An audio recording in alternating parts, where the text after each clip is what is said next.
Hi மக்களே, எல்லாருக்கும் வணக்கங்க. நாம் இன்னைக்கு இந்த வீடியோவில் கதலி கௌரி விரதத்தை பற்றி தான் பார்க்க போகிறோம். வாங்க வீடியோக்குள்ளே போகலாம்.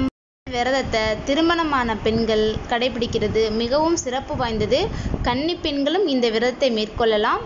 கதலி அப்படின்னாலே வாழை மரத்தை தாங்க குறிக்கும். வாழை மரத்தின் அடியில் சிவபெருமான் தேவியாருடன் சேர்ந்து இருக்கும் புகைப்படத்தை வைத்து நாம் இந்த விரதத்தை மேற்கொள்ள வேண்டும். வாழை மரத்தடியில் இந்த விரதத்தை மேற்கொள்ளலாம்.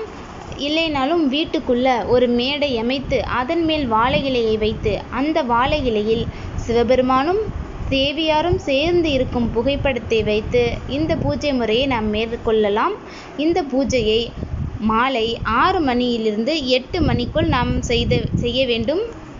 இந்த பூஜையில் கட்டாயமாக வாழைப்பழம் வைக்க வேண்டும்.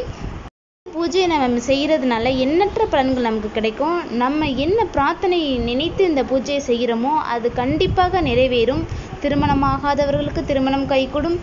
திருமணமான தம்பதிகளுக்கு இடையே இருக்கும் கருத்து வேறுபாடுகளும் தோஷங்களும் விலகும்.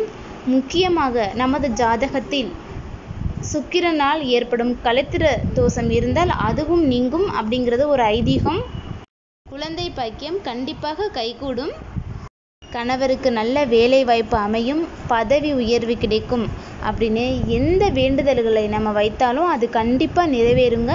இந்த பூஜையை செய்து முடித்த பிறகு அதில் இருக்கும் வாழைப்பழத்தை 8 வயதிற்கு குறைவாக இருக்கும் கன்னி பெண்ணிற்கு இந்த வாழைப்பழத்தை நம்ம கொடுக்கறது மூலமாக நல்ல பலன் நம்மை வந்தடையும். ஓகே மக்களே, தேங்க்யூ.